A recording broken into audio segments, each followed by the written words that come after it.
এখন চলে যাব সেই জনপ্রিয় নায়ক মান্নার কাছে। আব্বাজান, আয় আব্বাজান, আপনি আপনি আমার সাথে 5টা বছর কথা কল্লা আব্বাজান। আব্বাজান, ও আব্বাজান, আমার সব মনে আছে।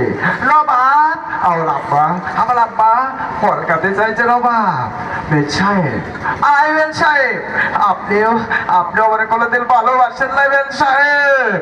এবার চলে যাবো সেই বাচ্চাদের জন্য মোটু পাতলুর। চেনেন কে কে মোটু পাতলু চেনেন? মোটু পাতলুর ভিতরে 2 জনের কন্ট্রোল করবো, আসলে বাচ্চারাই চিনবে। 1 নম্বর 2 নম্বর মোটু পাতলুকে ছেড়ে আর বাগাচার বাসকে ধরে।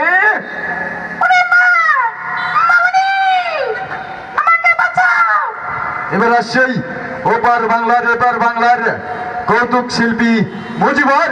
বিগত দিন আমি মজিবরের সাথে কাজ করছি আর এখনো করি, আর এটা আমার এলাকা এবং আমার বাসা এখানে। তাই হাবিব ভাই বলার সাথে সাথে আমি ছুটে ছুটে চলে আসছি। আগামীকাল তার সাথে রাত 12টা পর্যন্ত এখানে ছিলাম। আর যেহেতু সাতক্ষীরা থেকে আমার আছে ভাই আছে শান্ত ভাই, সেও বললো আমার সাথে আছে আমার স্মার্ট হিরো ক্যামেরাম্যান, এই যে আমার সামনে আমাদের ফুটেজটা সব দিতেই উঠবে, ঠিক আছে? যাই হোক, সেই চলে যাব এবার বাংলার ওপার বাংলার কৌতুক শিল্পী মুজিবার। হ্যাঁ, আমি কিন্তু ভোটে দাঁড়াইছি, আর আমি যদি ভোটে বাস করতে পারি তোমাকে রাস্তা মন্ত্রী কাও কেন মন্ত্রী কমায় না? যাই হোক, এবার সেই আবার এসে নায়ক থেকে খলনায়ক। কেউ জানেন নায়ক থেকে খলনায়ক কে কেউ জানেন? অনেকই তো আছে, তা কার কথা বলবে? তা যাই হোক, যদি বলি ডিপজল, না ডিপজল না, নায়ক থেকে খলনায়ক সেই ওমর সানি। তো পাপা বাবাকে পেরে দেবে না, পেয়া তুমি চলে যাও পেয়া।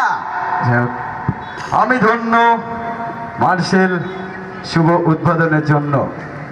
আর আমরা আছি, আমাদের গ্রুপিং একটি ভিডিও আসবে এবং দেখবেন সবাই। আর তার মধ্যে তো আমাদের শান্ত ভাইয়ের সাথে একটা মার্শেল নিয়ে একটা স্টেজেই মনে করেন যে অনুষ্ঠানটা করব, তা সবাই দেখে যাবেন। আর আমাদের সেই বাংলা চলচ্চিত্রের নক্ষত্র নায়ক সুপারস্টার, যাকে এক নামে চেনেন সবাই, আমিন খান, ইতিমধ্যে যশোর পার হয়েছে। সবাই খুশি তো? তবে আমিন খান ভাই যেন সবাই একটা করে দাঁড়িয়েছে, সবাই একসাথে। আরে ভাই হয়েছে কি, টাকা পয়সা চাইছি? ও ভাই ঠিক টাকাতে যা ইনকাম করি তো আমাকে লাগে না, তো আপনারা তালি দেন না কে? সাংবাদিক ভাই দেখি বসে বসে দেখছে, ভাই ভালো আছেন? দেখ, আমি ধন্য আপনাদের জন্য। আর আমাদের গ্রুপিং ভিডিও আছে, একটু পরেই আসবে। আর যদি কেউ ডান্স করতে চান চলে আসেন, সমস্যা নেই, আমরা তাদেরকে সুযোগ দেবো।